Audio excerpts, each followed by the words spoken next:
Good evening friends, आप सबों का हार्दिक अभिनंदन है मेरे यूट्यूब चैनल में। मैं आपको अपने इस यूट्यूब चैनल के माध्यम से लगातार विभिन्न प्रकार के टॉपिक्स से अवगत कराने की प्रयास करता जा रहा हूं। आप मेरे चैनल को आगे बढ़ाइए और इस चैनल को सब्सक्राइब करना बिल्कुल ना भूलें। आज का जो टॉपिक है, पूरी तरह से एक्सप्लेनेशन होगा इस टॉपिक पर। सुप्रीम कोर्ट के बारे में मैं पूरी तरह से न्यायिक व्यवस्था में क्या शुरुआत में कैसा इसका विचार था, अभी वर्तमान में इसके संबंध में क्या चुनौतियां हैं, इसमें क्या सुधार की जरूरत है, उस पर मैं एक पैनी नज़र के साथ पूरा एक्सप्लेनेशन करने वाला हूं। देखिए, आप जैसा जानते हैं कि हमारी देश में एकल नागरिकता के साथ एकल यानी एकीकृत न्यायपालिका का व्यवस्था किया गया है। चूंकि हम लोग जानते हैं, हम लोग संघात्मक व्यवस्था को फॉलो करते हैं और संघात्मक व्यवस्था का अर्थ होता है कि राज्य और केंद्र के बीच जो संबंध है वो बहुत ही सुखद और सौहार्दपूर्ण होते हैं। उनके कार्य क्षेत्र स्पष्ट रूप से संविधान में वर्णित होते हैं। जैसा कि आप जानते हैं कि न्यायपालिका जो है उसका एक अहम रोल है लोकतंत्र के एक तरह से रक्षा के लिए, और अगर कहे तो लोकतंत्र का प्रहरी भी कह सकते हैं, इसमें कोई डाउट नहीं है। जैसा कि संविधान में खुद कोट किया गया है कि संविधान का गारंटर बोलिए, संविधान का प्रोटेक्टर बोलिए, गाइडर बोलिए, that could be simply supreme court. Supreme court हमारे मौलिक अधिकारों का रक्षक भी है, संरक्षक भी है और हमारे संविधान का एक तरह से प्रोटेक्टर भी है। तो हम लोग आज पढ़ेंगे भारत की न्यायिक व्यवस्था का पूरा ओवरऑल बैकग्राउंड के साथ, वर्तमान में किस प्रकार से जजों की नियुक्ति होती है, कैसे ट्रांसफर होता है, उनके वेतन भत्ते कहाँ से मिलते हैं, और साथ ही साथ जो रोस्टर प्रणाली है और उससे जुड़े हुए जो विभिन्न मुद्दे हैं। इसके अलावा जो 3 जजेस केस आए थे, फर्स्ट जजेस केस, सेकंड जजेस केस, थर्ड जजेस केस, उस पर भी टीका टिप्पणी की जाएगी और किस प्रकार से जो वरिष्ठतम जजों को चीफ जस्टिस बनाया जाता रहा है उस पर किस प्रकार से अवरोध आ गया, उस पर भी विचार होगा। चलिए देखिए, भारत को सर्वोच्च न्यायालय न्यायिक समीक्षा की शक्ति के साथ देश का शीर्ष न्यायालय बनाया गया है। सुप्रीम कोर्ट एक तो जुडिशियल रिव्यू करता है और दूसरा उसको शीर्ष न्यायालय बनाया गया है, और यह भारत के संविधान के तहत न्याय की अपील हेतु अंतिम न्यायालय है। भारत का एक संघीय राज्य है और इसकी एकल और एकीकृत न्यायपालिका का व्यवस्था किया गया है, जिसमें त्रिस्तरीय संरचना की बात की गई है। इस त्रिस्तरीय संरचना में आप जानते हैं कि सबसे ऊपर सुप्रीम कोर्ट, उसके बाद हाई कोर्ट और फिर जाके लोअर जजेस अर्थात अधीनस्थ न्यायालय आते हैं, जिसमें जिला न्यायाधीश और सत्र न्यायाधीश होते हैं। तो इससे पहले हम लोग आगे बढ़े, थोड़ा सा बैकग्राउंड समझ लेते हैं, इसकी पृष्ठभूमि। 1773 के रेगुलेटिंग एक्ट के माध्यम से 1774 में कलकत्ता में सुप्रीम कोर्ट की स्थापना की जाती है, और उसके बाद कलकत्ता में सुप्रीम कोर्ट की स्थापना के साथ कलकत्ता की न्यायपालिका को मद्रास और मुंबई का जो प्रांत था, उसके जो अधिकार क्षेत्र थे, उसको भी उसमें शामिल करके उसके जो मामले हैं, उसके जो संकट हैं, उसकी जो सुनवाई है, कार्यवाही है, चाहे दीवानी मामला हो या किसी भी प्रकार का मैटर हो, उसको अब कलकत्ता न्यायालय का अधिकार क्षेत्र में आ गया। बाद में आगे चल के मद्रास और मुंबई में भी हाई कोर्ट की स्थापना, सुप्रीम कोर्ट की स्थापना, सर्वोच्च न्यायालय की स्थापना होती है। और ये जो भारत का जो उच्च न्यायालय है, अधिनियम 1861, उसके तहत विभिन्न प्रांतों में हाई कोर्ट की स्थापना की गई।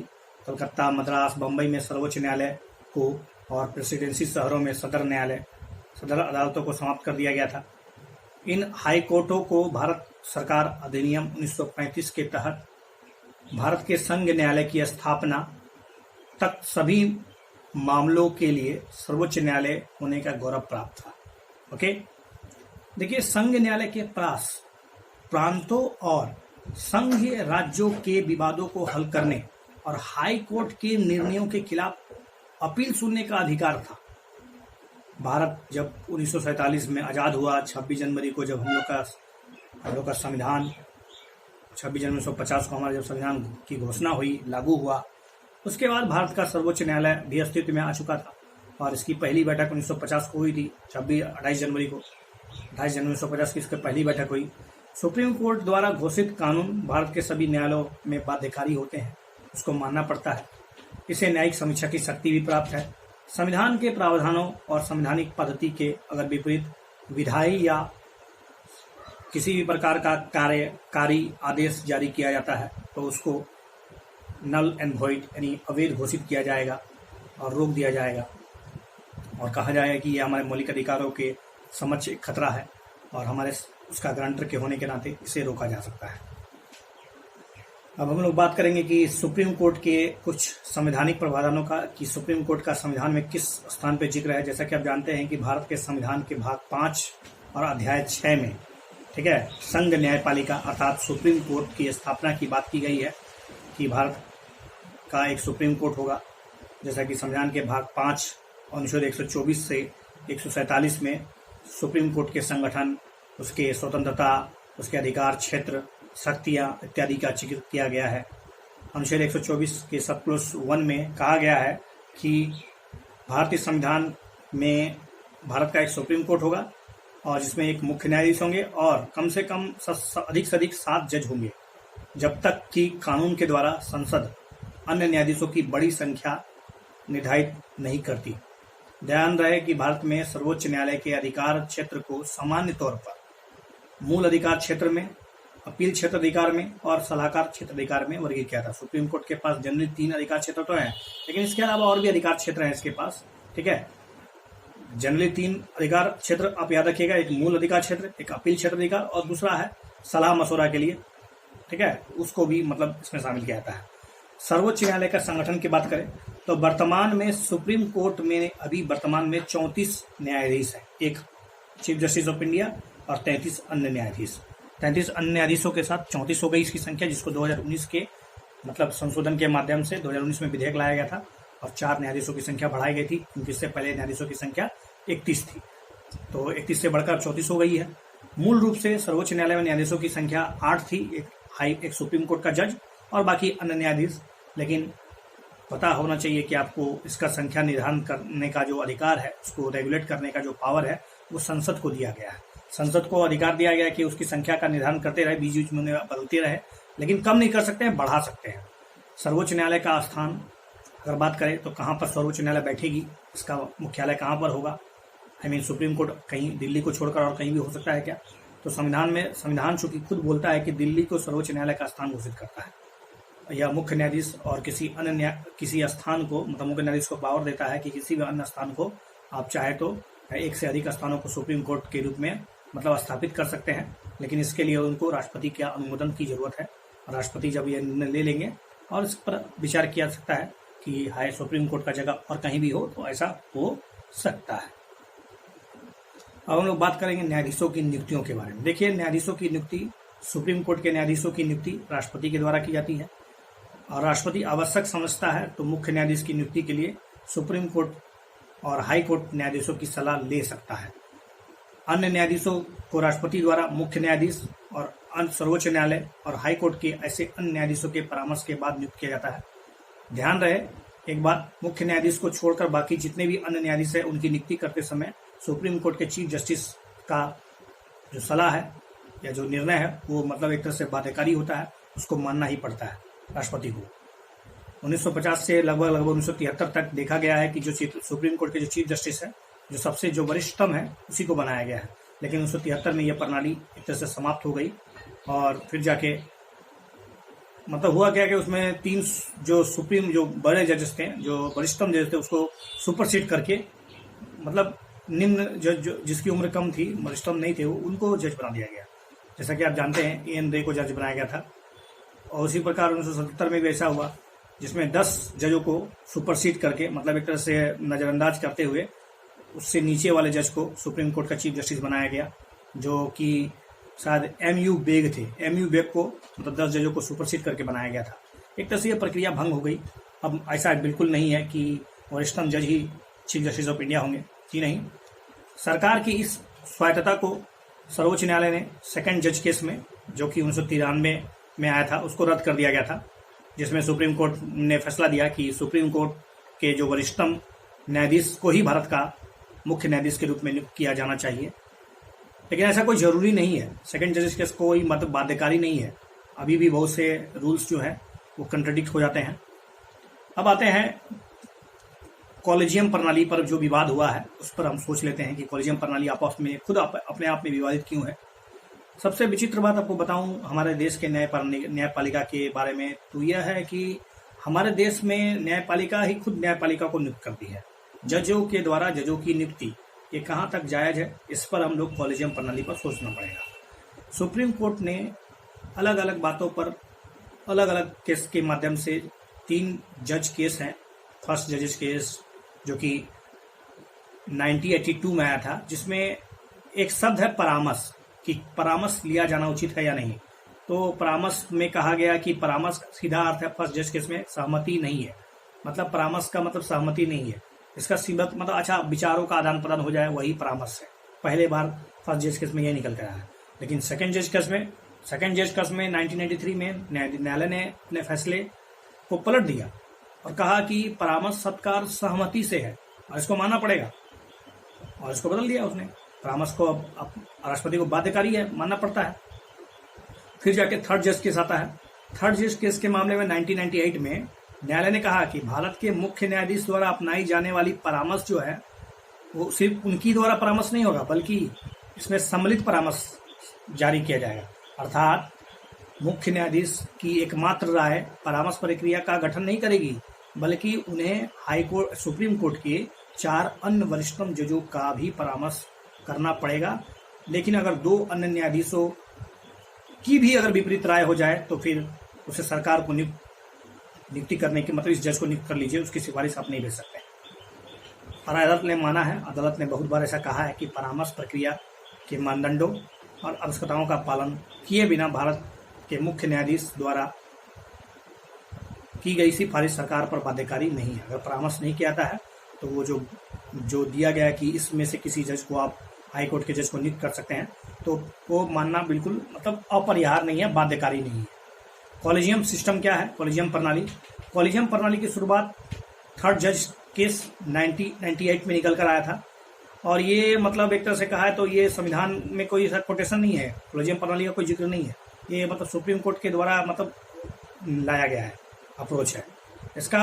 इसका उपयोग जो होता है ना, हाई कोर्ट के और सुप्रीम कोर्ट के जजों का नियुक्ति के लिए, उसके ट्रांसफर के लिए होता है।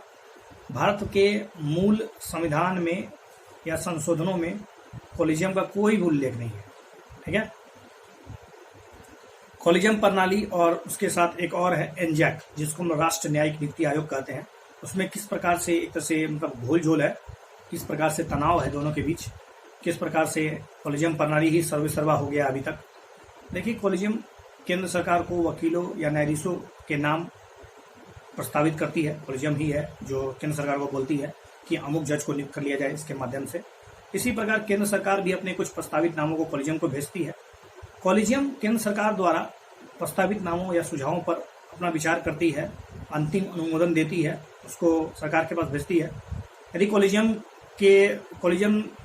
के द्वारा जो भी सिफारिश की गई है या सरकार के द्वारा जो सिफारिश की गई है और कॉलेजियम के द्वारा उसको लौटा दिया जाता है, तो फिर दोबारा तो उस पर आपको मानना ही पड़ेगा, मतलब सरकार को हर हाल में उसको नियुक्त करना ही पड़ेगा। लेकिन एक बात ध्यान रहे कि कॉलेजियम प्रणाली में नाम जो वापस दोबारा भेजा जाता है, सरकार को उन नामों को अपनी सहमति दे देनी पड़ती है, लेकिन सहमति कितने समय बाद देनी पड़ती है, समय सीमा नहीं है। इसी कारण तो जजों की नियुक्ति में देरी हो जाती है। तो सरकार की कोई अहम भूमिका है जजों की नियुक्ति में, देखा जाए तो बहुत हद तक समय सीमा में है, लेकिन कौन बनेगा इसमें नहीं है, क्योंकि दोबारा अगर कॉलेजियम प्रणाली के द्वारा वही नाम प्रस्ताव दे दिया जाता है तो फिर सरकार कुछ नहीं कर सकती है, केवल उसको कुछ समय तक रोक सकती है। कितने समय तक रोकेगी, इसका कोई लिमिटेशन नहीं है, जो एक तरह से खामियां हैं कॉलेजियम प्रणाली की। और इसी के साथ 99वां संविधान संशोधन जुड़ा हुआ है। 99वां संविधान संशोधन अधिनियम 2014 के माध्यम से क्या हुआ कि न्यायाधीशों की नियुक्ति के लिए कॉलेजियम प्रणाली को बदलने की बात की गई और इसके स्थान पर राष्ट्रीय न्यायिक नियुक्ति आयोग अधिनियम एनजैक की मतलब स्थापना की गई थी। हालांकि सुप्रीम कोर्ट ने आगे चलकर इस कॉलेजियम प्रणाली को मतलब बरकरार रखा और वो एनजैक ने राष्ट्रीय न्यायिक नियुक्ति आयोग को मतलब असंवैधानिक करार दे दिया अपने मन से, सुओ मोटो खुद ले लिया कि ये असंवैधानिक है। मतलब एक तरह से इसको कहते हैं जुडिशियल एक्टिविज्म। न्यायिक नियुक्ति में उन्होंने कहा कि ये राजनीतिक हस्तक्षेप है, कार्यपालिका का इस पर अधिकार हो जाएगा, जो कि कार्यपालिका का न्यायपालिका से पृथक्करण की जो बात की गई है, जो मूल संरचना का हिस्सा है, उसका उल्लंघन है वगैरह वगैरह, और एनजैक को उठा के फेंक दिया गया। अब हम लोग आते हैं, कुछ बात कर लेते हैं कि न्यायाधीश बनने के लिए आपको क्या योग्यता होनी चाहिए। अगर आप न्यायाधीश बनना चाहते हैं तो सोच लीजिए। सबसे पहली बात तो भारत का नागरिक हो जाइए भैया, क्योंकि भारत का नागरिक तो होना ही पड़ेगा। दूसरा बात है कि उसे कम, जो भी व्यक्ति हाईकोर्ट का या सुप्रीम कोर्ट का, बात हम लोग सुप्रीम कोर्ट ही कर रहे हैं, तो सुप्रीम कोर्ट के जज बनना चाहते हैं तो कम से कम आपको 5 वर्ष तक तो किसी हाईकोर्ट में आपको न्यायाधीश होना ही होगा। अगर न्यायाधीश नहीं है तो कम से कम 10 वर्षों तक 2 या 2 से अधिक न्यायालयों में आपने वकालत की हो, तब आप हाईकोर्ट के जज बन सकते हैं, सुप्रीम कोर्ट के जज बन सकते हैं। या फिर अगर कोई राष्ट्रपति के मत में वो मतलब बहुत ज़्यादा प्रतिष्ठित न्यायवादी नेता भी हो तो भी बन जाएगा। लेकिन ये हाईकोर्ट में ऐसा नहीं है। हाईकोर्ट में प्रतिष्ठित न्यायवादी राष्ट्रपति की नज़र में नहीं चलता है। सर्वोच्च न्यायालय के न्यायाधीश के रूप में नियुक्त किए जाने के लिए जो न्यूनतम सीमा है, संविधान में ऐसा कोई जिक्र ही नहीं है। न्यूनतम सीमा की बात ही नहीं कही है। कितने उम्र में कोई व्यक्ति सुप्रीम कोर्ट का जज बन सकता है, देयर इज नो लिमिटेशन। रही बात कि क्या शपथ लेते हैं न्यायाधीश, देखिए सर्वोच्च न्यायालय के लिए नियुक्ति जब होती है तो उस न्यायाधीश को अपना शपथ और राष्ट्रपति के द्वारा नियुक्त कोई व्यक्ति के माध्यम से लेना पड़ता है। वो कहता क्या है कि हम भारत के संविधान के प्रति सच्ची श्रद्धा और निष्ठा रखूंगा, भारत की प्रभुता अखंडता को अक्षुण्ण रखूंगा, अपनी पूरी योग्यता और विवेक से अपने पद और कर्तव्यों के मतलब बिना विचलित हुए कि न बिना पक्षपात के, बिना किसी अनुराग के, द्वेष के साथ मैं पालन करूंगा, संविधान की विधि और मर्यादा बनाए रखूंगा। यही सब है शपथ में। लेकिन कितना हद तक पालन होता है आप खुद सोचिए और बताइए मुझे। अब हम लोग बात करेंगे न्यायाधीशों का कार्यकाल, कितने वर्ष तक वो काम कर सकते हैं। देखिए संविधान ने सर्वोच्च न्यायालय के न्यायाधीशों का कार्यकाल तय नहीं किया है, संविधान ने नहीं किया, लेकिन 3 ऐसे प्रावधान हैं जो मतलब एक तरह से कन्वेंशन है और ये मतलब विभिन्न एक्ट के माध्यम से लाया गया है कि वो 65 वर्ष की आयु तक अपने पद पर बने रह सकते हैं, या फिर 6 वर्ष तक उनमें से जो पहले हो उसके मामले में किसी भी प्रश्न उठने पर संसद के द्वारा जो स्थापित संस्था इसका निर्धारण करेगी कि कब तक हो, वो राष्ट्रपति को लिखित त्यागपत्र के माध्यम से अपना त्यागपत्र कभी दे सकते हैं, या फिर संसद की सिफारिश पर राष्ट्रपति के द्वारा उसे हटाया भी जा सकता है। लेकिन इसको हटाने का बहुत लंबा प्रक्रिया है, बहुत जटिल प्रक्रिया है। न्यायाधीशों को अपदस्थ करना बहुत कठिन है हमारे देश में। आज तक किसी भी न्यायाधीश को हटाया नहीं गया है, रिमूव करना बहुत ही मुश्किल है। देखिए क्यों। देखिए राष्ट्रपति के आदेश से सर्वोच्च न्यायालय के न्यायाधीश के पद को हटाया तो जा सकता है, लेकिन राष्ट्रपति को हटाने का आदेश तभी जारी होगा जब इस प्रकार का आदेश जो है संसद द्वारा उसी सत्र में पास किया गया हो। इस आदेश को संसद के दोनों सदनों के विशेष बहुमत अर्थात कुल सदस्यता का बहुमत, साथ ही साथ सदन में उपस्थित और मत देने वाले सदस्यों का 2/3 रिक्वायरमेंट है। जब तक इसका समर्थन नहीं मिल जाएगा किसी भी जज को हटाने का कोई पावर नहीं है। हटाने का कारण क्या होगा, दुर्व्यवहार या फिर अक्षमता होगा। ठीक है। न्यायाधीश जांच अधिनियम 1968 सुप्रीम कोर्ट के न्यायाधीशों को हटाने के संबंध में रिमूवल या महाभियोग प्रक्रिया का उपयोग करता है, लेकिन यह महाभियोग शब्द सिर्फ और सिर्फ राष्ट्रपति के लिए होता है। आप रिमूवल शब्द का इस्तेमाल कीजिए, दैट्स गुड। अभी तक सर्वोच्च न्यायालय के किसी भी न्यायाधीश पर महाभियोग नहीं लगाया गया है। न्यायमूर्ति रामास्वामी 1991 से 1993 के दरमियान ये काम कर रहे थे और न्यायमूर्ति दीपक मिश्रा 2017-18 के दरमियान में उन पर एक तरह से रिमूवल प्रोसेस प्रस्ताव संसद में पार करने की कोशिश की गई, लेकिन वो फेल हो गया। मतलब उसको पास ही नहीं, संसद ने पास ही नहीं किया। चलिए बात करते हैं इनके वेतन भत्ते का कि कहाँ से उसको पैसा मिलता है। देखिए हाई कोर्ट नहीं बल्कि सुप्रीम कोर्ट के न्यायाधीशों के वेतन भत्ते, विशेषाधिकार, उसके अवकाश, पेंशन समय समय पर कौन निर्धारित करता है, संसद। संसद बताती है कि कितना वेतन मिलेगा, भत्ता मिलेगा, विशेषाधिकार क्या मिलेंगे इनको, प्रिविलेज। वित्तीय आपातकाल को छोड़ दिया जाए तो नियुक्ति के बाद एक बार अगर नियुक्ति हो गई तो उसमें किसी भी प्रकार की कोई कटौती नहीं की जा सकती है।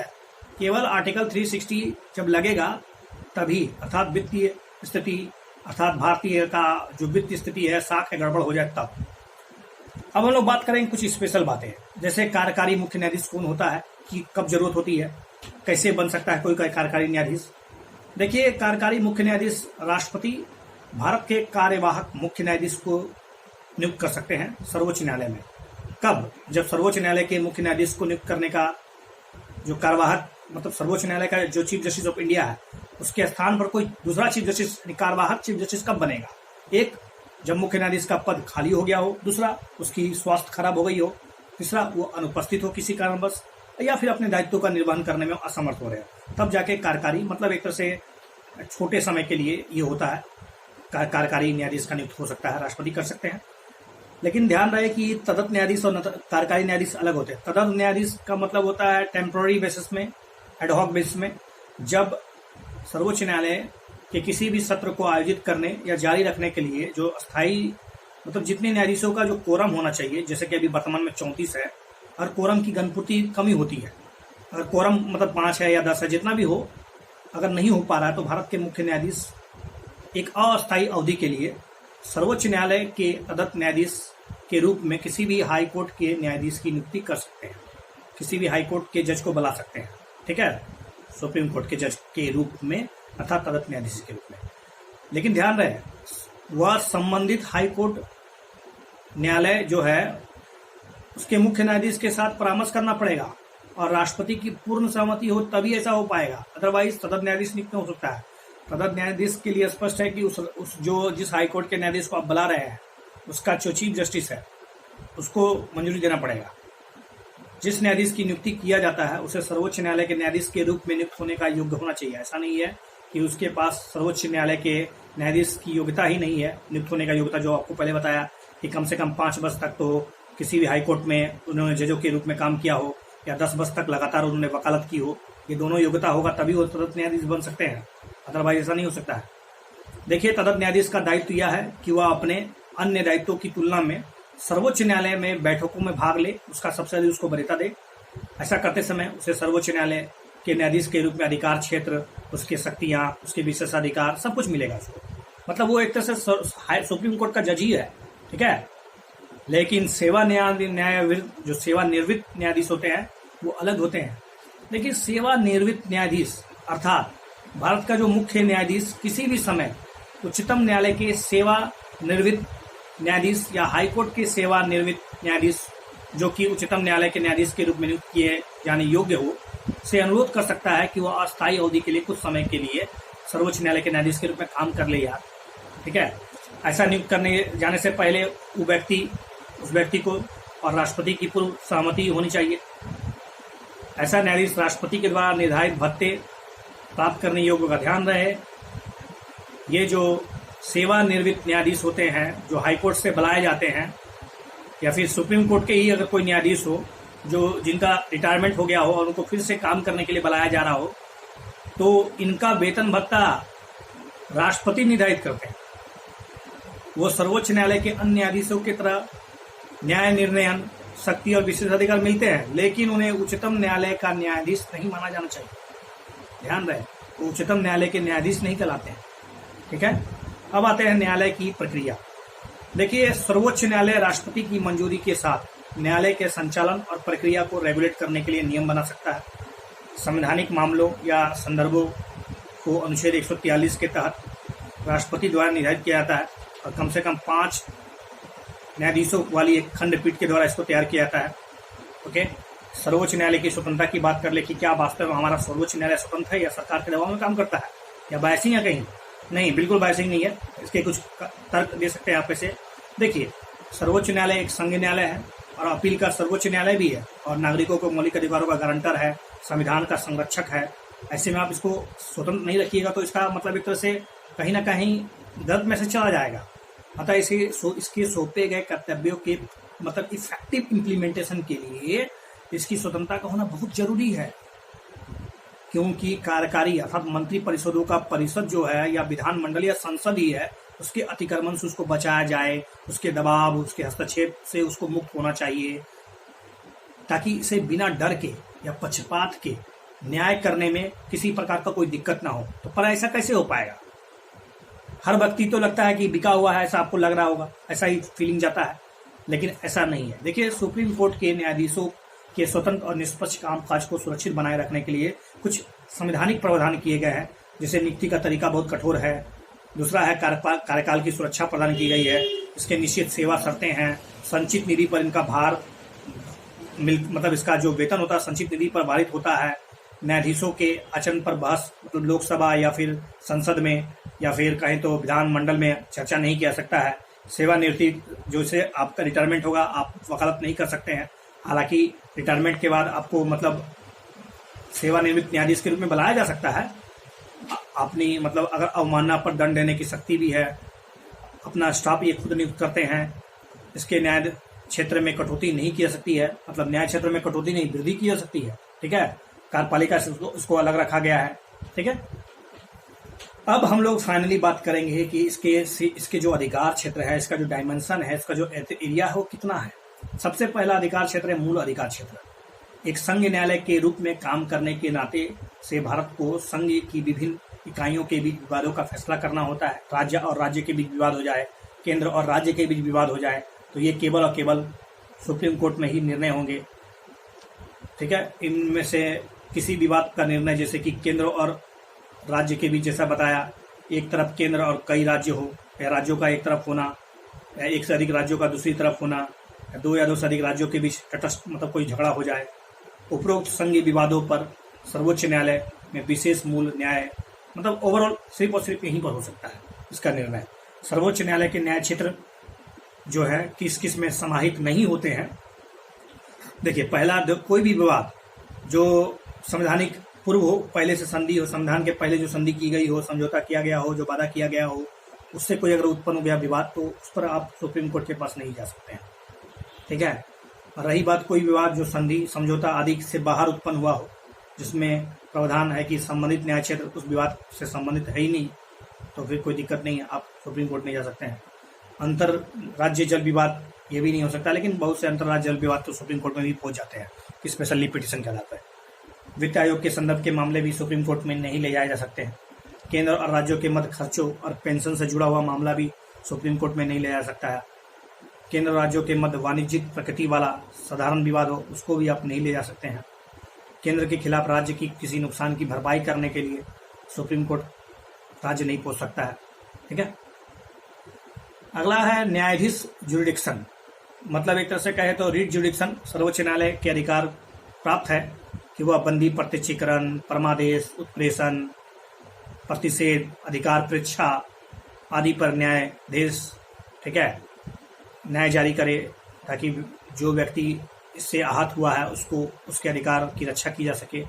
इससे संबंधित सर्वोच्च न्यायालय का मूल अधिकार क्षेत्र इस अर्थ में है कि एक पीड़ित नागरिक सीधे सुप्रीम कोर्ट जा सकता है। जरूरी नहीं है कि यह कार्य याचिका के माध्यम से किया जाए, लेकिन यह मूल, हालांकि सर्वोच्च न्यायालय का न्याय क्षेत्र अधिकार क्षेत्र जो है पर इस पर सर्वोच्च न्यायालय का विशेष अधिकार नहीं है। हाईकोर्ट भी रीटें जारी करती है। ठीक है, और हाईकोर्ट का अधिकार क्षेत्र तो सुप्रीम कोर्ट से भी ज़्यादा है। रही बात अपील क्षेत्र अधिकार का, तो किसी भी संवैधानिक मामलों में अपील कर सकते हैं, दीवानी मामलों में अपील कर सकते हैं, आपराधिक मामलों में अपील कर सकते हैं, विशेष अनुमति द्वारा अपील कर सकते हैं, स्पेशल लीव पिटीशन लगा के आप सुप्रीम कोर्ट पहुंच जाइए।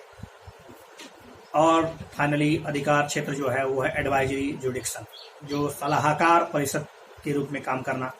आर्टिकल 143 में कहा गया है कि संविधान राष्ट्रपति को दो मामलों में, जैसे सार्वजनिक महत्व के कोई प्रश्न है जिसमें कोई विधिक प्रश्न उठ गया हो, उसके लिए राष्ट्रपति को सलाह देना।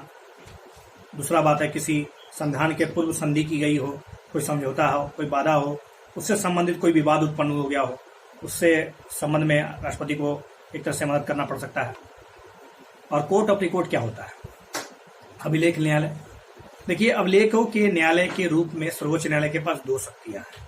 सर्वोच्च न्यायालय के निर्णय, कार्यवाही और उसके फैसले सार्वकालिक अभिलेख और साक्ष्य के रूप में दर्ज होते हैं, और किसी अन्य अदालत में चल रहे मामलों के दौरान इस पर कोई प्रश्न नहीं उठाया जा सकता है।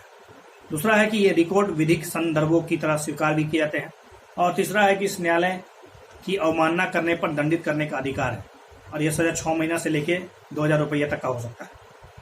और न्यायिक समीक्षा की शक्ति क्या है? देखिए, न्यायिक समीक्षा और क्या होता है, केंद्र और राज्य सरकार दोनों के सरकारी जो विधायी अधिनियम है और कार्यकारी आदेश की संवैधानिकता की जांच करने की शक्ति सुप्रीम कोर्ट के पास है। जांच में यदि किसी प्रकार का त्रुटि लग रहा हो, या फिर संविधान के खिलाफ हो, या फिर अल्ट्रा वायरस हो, तो उसे सर्वोच्च न्यायालय द्वारा अवैध, असंवैधानिक, अमान्य घोषित कर दिया जाएगा। ठीक है, और सुप्रीम कोर्ट के वर्तमान मामलों को कुछ देख लेते हैं हम लोग। देखिए, मास्टर और प्रोस्टर क्या होता है? मास्टर और प्रोस्टर मामलों की सुनवाई के लिए पीठों का गठन होता है। कौन सा मामला किसके पास जाएगा, कौन सा बेंच इसका निर्धारण करेगी। तो मुख्य जो न्यायाधीश की जो भूमिका होती है उसको एक तरह से विशेषाधिकार मिलता है। न्यायिक प्रशासन पर न्यायाधीश की पूर्ण शक्ति को लेकर सर्वोच्च न्यायालय में विवाद खड़ा हो जाता है कि क्या सिर्फ और सिर्फ सुप्रीम कोर्ट का जो चीफ जस्टिस है इसमें अपना मनमानीपन कर सकता है रोस्टर के माध्यम से।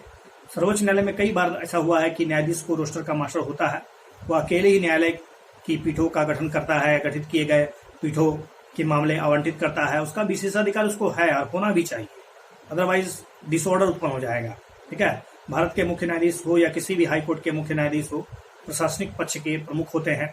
इसमें न्यायाधीशों के समक्ष मामलों का आवंटन भी शामिल है। अतः कह सकते हैं कि जब तक भारत के मुख्य न्यायाधीश द्वारा मामलों का आवंटन नहीं किया जाता है तब तक कोई भी न्यायाधीश स्वतः मामले नहीं ले सकता। ऐसा नहीं है कि अपना कोई मामला हम अपने ले जाएंगे, ऐसा जज नहीं कर सकते हैं। ठीक है, तो ओवरऑल इस वीडियो में मैंने सुप्रीम कोर्ट से जुड़े हुए जितने भी मुद्दे थे, जितने भी मतलब छोटे छोटे जो प्रीलिम्स के प्रश्न बनेंगे उसको मैंने बता दिया है। आप वीडियो को ध्यान से सुनिएगा तो आपको फायदे जरूर नजर आएगा। Thanks for watching this video once again. Thank you.